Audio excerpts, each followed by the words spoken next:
Money management का smart तरीका। ये बड़ा मजेदार सवाल है। आखिर अमीर बनने के लिए कितने पैसे की जरूरत है? क्या कोई ऐसी परिभाषा या मापदंड है जिससे मापा जा सके कि कौन व्यक्ति अमीर है, कौन व्यक्ति अमीर? बताओ। अर्थशास्त्र में गरीबी रेखा नामक एक अवधारणा है जिससे नीचे रहने वाले व्यक्ति को गरीब माना जाता है और उससे ऊपर रहने वाले व्यक्ति को अमीर। आज हम जो इसमें सेशन में लेकर के आए हुए हैं वो उन लोगों के लिए बहुत फायदेमंद है जो मेहनत तो कर रहे हैं, काम तो कर रहे हैं, लेकिन अपनी कमाई और आर्थिक स्थिति को संभाल नहीं पा रहे हैं। यह आपको अपनी आर्थिक स्थिति को बेहतर करने में काफी हद तक मददगार साबित होगी, आपकी मनोस्थिति को बदल करके रख देगी अगर आप इसमें बताई बातों को अमल में लाते हैं तो।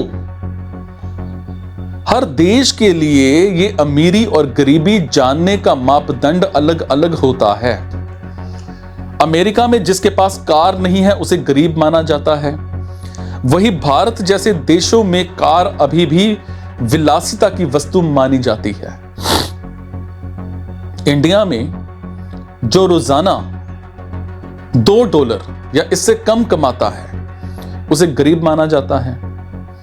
इंडिया में अर्थव्यवस्था के अनुसार अमीर कहलाना हो तो एक दिन का $2 से ज्यादा कमाने वाला व्यक्ति जो होता है वो अमीर है।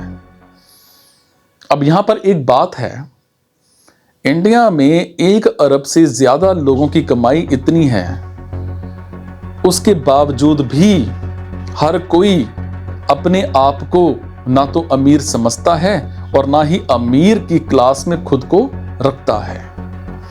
इसीलिए अभी भी बहुत सारे लोगों को लगता है कि अमीर बनने के लिए बहुत सारे पैसे की जरूरत है। किसी से भी पूछो तुमको अमीर बनना है तो तुमको कितने पैसे की जरूरत है, तो हर कोई कहता है उसे बहुत सारे पैसे की जरूरत है। जैसा कि हमें पता है हमारा अवचेतन मन के पास में सोचने की क्षमता नहीं होती है, वो सिर्फ एक्शन लेता है। बहुत सारा पैसा इसका कोई खास तस्वीर नहीं बनता है, जिसकी वजह से अवचेतन मन कंफ्यूज रहता है। अवचेतन मन चाह कर भी जरूरत के अनुसार पैसे को आकर्षित नहीं कर पाता है। आप पैसे को अपने जीवन में रखना चाहते हो तो जाहिर सी बात है कि जो पैसा आपके पास आ रहा है उसे बुद्धिमानी से इस्तेमाल कीजिए, फिजूल खर्ची को कम कीजिए। आपके पास ज्यादा भी पैसा आ रहा है तो उसका घमंड या दिखावा मत कीजिए, और कम भी पैसा आ रहा है तो उसका दुख मत कीजिए, क्योंकि पैसा एक एनर्जी है, पैसा एक जीवित वस्तु है।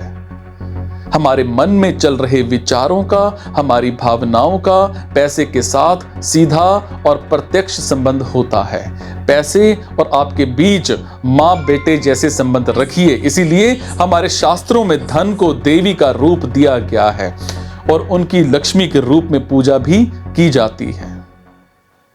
पैसे कमाने के 2 तरीके होते हैं, या तो आप काम पर जाएं या आप अपने पैसे को काम पर लगाएं। मतलब पैसे के 2 सोर्स हैं, पहला एक्टिव इनकम और दूसरा पैसिव इनकम। जिस इनकम के लिए आपको खुद ऑफिस जाते हैं, आप खुद जॉब करते हैं, वो सब आपका एक्टिव इनकम है। एक्टिव इनकम आपको तब तक मिलती रहती है जब तक आप काम पर जाते हैं, जितनी देर काम करते हैं। पैसिव इनकम के लिए पहले से आपके पास कुछ पैसा होना चाहिए, उसके बाद आप उसे पैसों को काम पर लगा सकते हैं और पैसा आपको पैसा कमा करके देगा, और पैसे से कमाए पैसे को पैसिव इनकम कहते हैं। पैसिव इनकम के लिए सिर्फ एक बार ही काम करने की जरूरत होती है, उसके बाद पैसा आपके पास आता है। जैसे कोई लेखक मेहनत करके एक बार किताब लिख देता है, उसके बाद जीवन भर उस किताब से उसकी कमाई होती रहती है। एक बात अपने दिमाग में रखिए, बिना कुछ किए आपको पैसा तो मिलने वाला नहीं है। आपको पैसे के लिए कुछ ना कुछ करने की जरूरत है। जब आपके पास पैसा आने लगता है तब उस पैसे को सही तरीके से मैनेज करने के बारे में आपने सोचना है। सबसे पहले आप एक कागज और कलम लिखिए और 1 महीने में होने वाले सारे खर्चों का हिसाब लगाइए और देखिए कि किस पर कितना पैसा खर्च हो रहा है।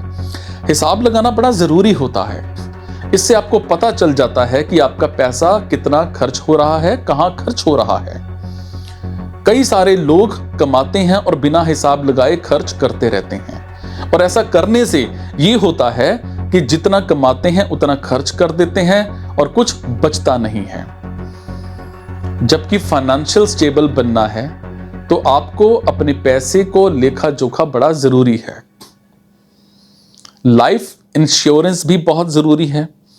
लोग अपने जीवन को सिक्योर करने के बारे में नहीं सोचते हैं। आपको अपनी कमाई के हिसाब से लाइफ इंश्योरेंस ले लेनी चाहिए, और लाइफ इंश्योरेंस लेने के बड़े सारे फायदे होते हैं और जीवन में सुरक्षा की भावना आती है। भगवान न करे अगर आपको कुछ हो जाता है तो आपकी फैमिली को लाइफ इंश्योरेंस से काफी सारे फायदे मिलते हैं। इसके साथ हेल्थ इंश्योरेंस भी लेना काफी फायदेमंद हो सकता है आपके लिए और आपकी फैमिली के लिए। बहुत सारे लोग अपने पैसे को बहुत सारे कामों में निवेश करते हैं, तरह तरह की चीजों पर पैसा लगाते हैं, लेकिन जब उनसे कुछ पूछा जाता है कि आप खुद के ऊपर कितना खर्च करते हैं तो बहुत सारे लोग खुद के ऊपर खर्च ना करते हैं। 100 में 4 से 5 लोग ही खुद के ऊपर खर्च करते हैं। आपके पास अपना फाइनेंशियल इंडिपेंडेंस अकाउंट होना चाहिए। इस अकाउंट में आपको अपनी कमाई का मात्र 10% रुपया जमा करना है। हर महीने का सिर्फ 10% बचत करने से ही कुछ समय बाद आपके पास एक अच्छी खासी रकम हो जाएगी। आप फाइनेंशियल इंडिपेंडेंस अकाउंट को लंबे समय तक रख सकते हैं। इस पैसे को आप अपने ऊपर खर्च कर सकते हैं। अपनी जरूरतों और अपने शौक पूरे करने के लिए आपके पास अच्छा खासा पैसा हो जाएगा। अगर आपने पहले से ही किसी से कर्ज लेकर के रखा है तो कर्ज को खत्म करने का बहुत शानदार तरीका है। किसी का कर्ज है तो उसे एक बार में देने की कोशिश ना करें। You are born rich. आपके पास एक अलग से डेब्ट क्लियरेंस अकाउंट होना चाहिए, और इस अकाउंट में आप अपनी इनकम के 20% रुपए डालिए और इस पैसे को जितना भी अपने कर्जों को चुकाने में लगा सकते हैं। इस विचार के बारे में आप अपने क्रेडिटर्स को मेल कर सकते हैं और उनको अपनी इस स्कीम के बारे में बता सकते हैं। ऐसा करने से आपका कर्ज भी धीरे धीरे उतर जाएगा। इतना कुछ करने के बाद आपको मानसिक तनाव नहीं रहेगा, और एक तरफ से देखा जाए तो आपको सारी फाइनेंशियल प्रॉब्लम सॉल्व हो गई। आपके पास इनकम के सोर्स भी हैं। इतना कुछ करने के बाद आपको मानसिक तनाव नहीं रहेगा, और एक तरफ से देखा जाए तो आपको सारी फाइनेंशियल प्रॉब्लम सॉल्व हो गई। इसके बाद इनकम के सोर्स भी हैं, आपके पास लाइफ इंश्योरेंस भी है, और आप अपने लिए भी पैसा बचा करके रखें, और आपका कर्ज भी धीरे धीरे खत्म हो गया है, और आपको अपनी व्यवहारिक खर्च के लिए भी आपकी इनकम का 60% मिल गया।